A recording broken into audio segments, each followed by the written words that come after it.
আসসালামু আলাইকুম প্রিয় ভিউয়ার্স, কেমন আছেন? আশা করি ভালো আছেন। Welcome back to my Facebook page free mission Hamidul, এবং যারা আমার ইউটিউব চ্যানেল থেকে ভিডিওটি দেখতেছেন, আমার ইউটিউব চ্যানেল হলো এইচবি এন্টারটেইনমেন্ট মিডিয়া। সবাইকে স্বাগত জানাচ্ছি আমার নতুন আরেকটি ভিডিওতে। আপনারা জানেন যে আমি ঘুরতে ভালোবাসি, তারই ধারাবাহিকতায় আজকে চৌরাস্তা থেকে ময়মনসিংহ রোডে যদি আপনারা কখনো আসেন, তাহলে এই রাস্তাটা আপনাদের চোখে পড়বে এবং রাস্তাটা অসম্ভব সুন্দর।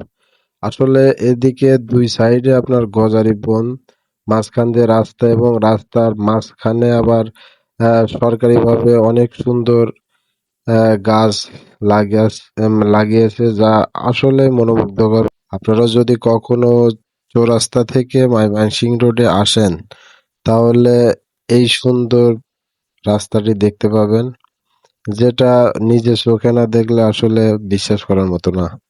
রাস্তাও যেমন সুন্দর, তুলনামূলক এই রাস্তায় যানজটের নাই বললেই চলে। যানজট নাই এবং ফাঁকা রাস্তা, যেটা বাইকারদের জন্য খুবই পছন্দের একটি রাস্তা হবে। যদিও আমি বাইক চালাই, সেই তুলনায় বললাম যে আমার কাছে যেমন ভালো লেগেছে, তেমনি করে সব বাইকারদের জন্য এটা পছন্দের একটি রাস্তা হবে আমি আশা করি।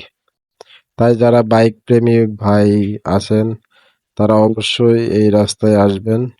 আমি তো বলতেছি ভাই বন্ধুরা, রাস্তাটা অনেক সুন্দর, কিন্তু আপনাদের কাছে কেমন লাগছে তা অবশ্যই কমেন্ট করে জানাবেন, এবং আমার ভিডিওটি কেমন লাগছে সেটাও কিন্তু কমেন্ট করতে ভুলবেন। এমন সুন্দর সুন্দর ভিডিও পেতে আমার পেজটিকে অবশ্যই আপনারা ফলো দেবেন এবং লাইক কমেন্ট শেয়ার করে পাশে থাকবেন। বন্ধুরা, যখন চৌরাস্তা থেকে রওনা দিলাম, কিছু দূর সামনে আসার পরে মুষলধারে বৃষ্টি।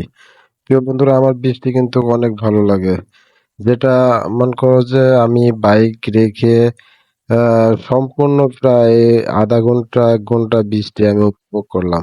আপনারা দেখতে রাস্তাও এখনো অনেক ভিজা। আর আমি বাইক সাধারণত অনেক গতিতে যাই না, মানে স্বাভাবিক গতিতেই আমি বাইক চালাই। আহ, আসলে সবাই যারা বাইক প্রেমী আছেন, তারা অবশ্যই এটা গতিটা অবশ্যই খেয়াল করবেন, যেটা খুবই আমাদের লাইফের জন্য জরুরি। কারণ অনেক ভাই বন্ধুরা আছে যারা বাইক প্রচুর গতিতে চালায়, আসলে এত গতিতে চালানো উচিত না। সবাই ভালো থাকবেন, সুস্থ থাকবেন, আল্লাহ হাফেজ।